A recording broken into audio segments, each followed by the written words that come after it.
Brad, what does your side learn out of that loss?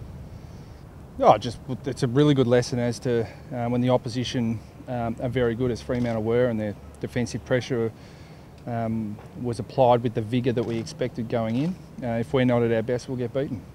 So that's, I wasn't over-exaggerating when I said I thought Fremantle's football of the last month or so has been of top 4 standard, and they demonstrated that again against us. And we were far from our best. They were very good. Adds up to a pretty significant loss.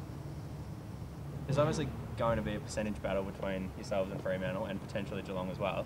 But is the best way to sort of avoid that sort of talk is just to ignore it and just let it happen, sort of?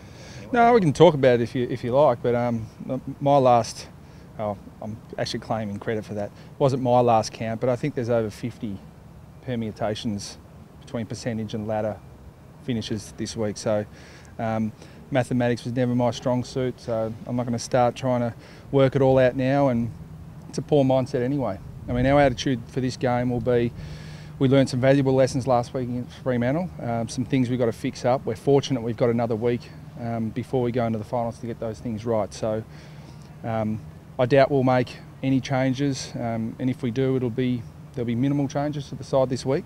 We'll give the side another chance to go out and fix a few of the things we need to fix and get some real momentum going into the final series. So we're not in a position where we can look at resting players. We're going into a knockout final series, so our attitude is, let's get the things we need to get right this week, and it's full steam ahead going into the finals. Is Daniel Wells one of those changes, mate?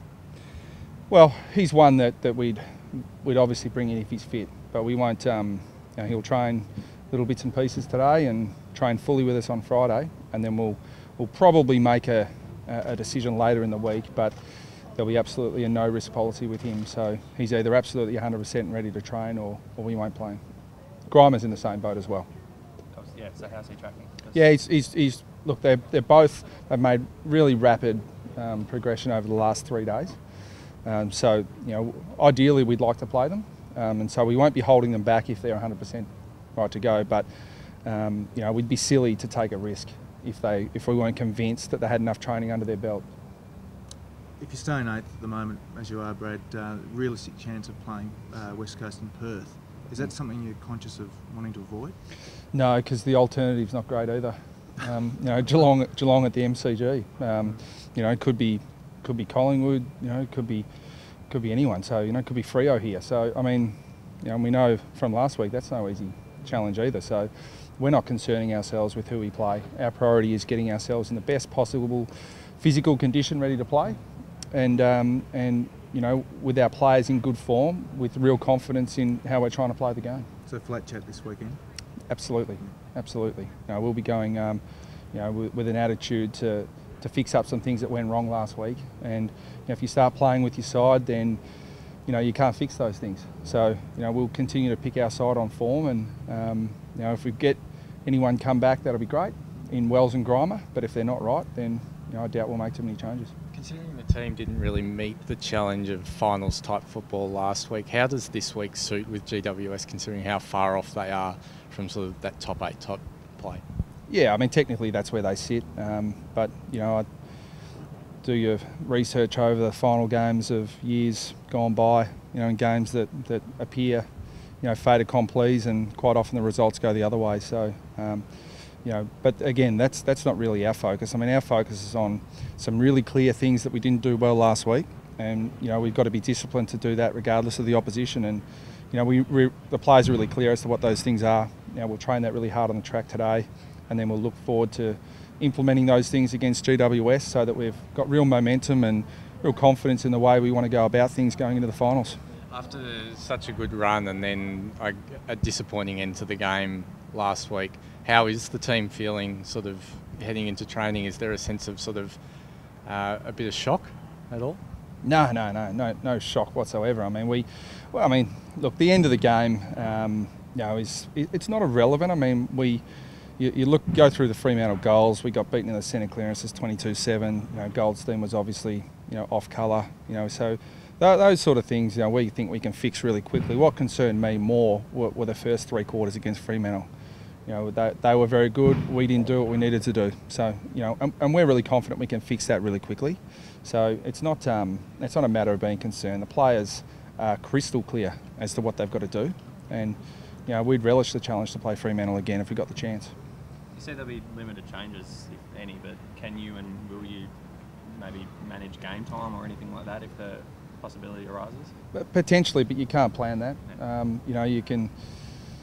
The only time we've ever contemplated using our sub to manage game time, we got an injury in the first part of the game, and so that backfired straight away. So we won't be planning that, but we'll certainly be going all guns blazing, and our priority is getting our game style right, and fixing the things that went wrong last week, and then we'll play things by ear from that point on. But we won't be taking GWS lightly, that's for sure.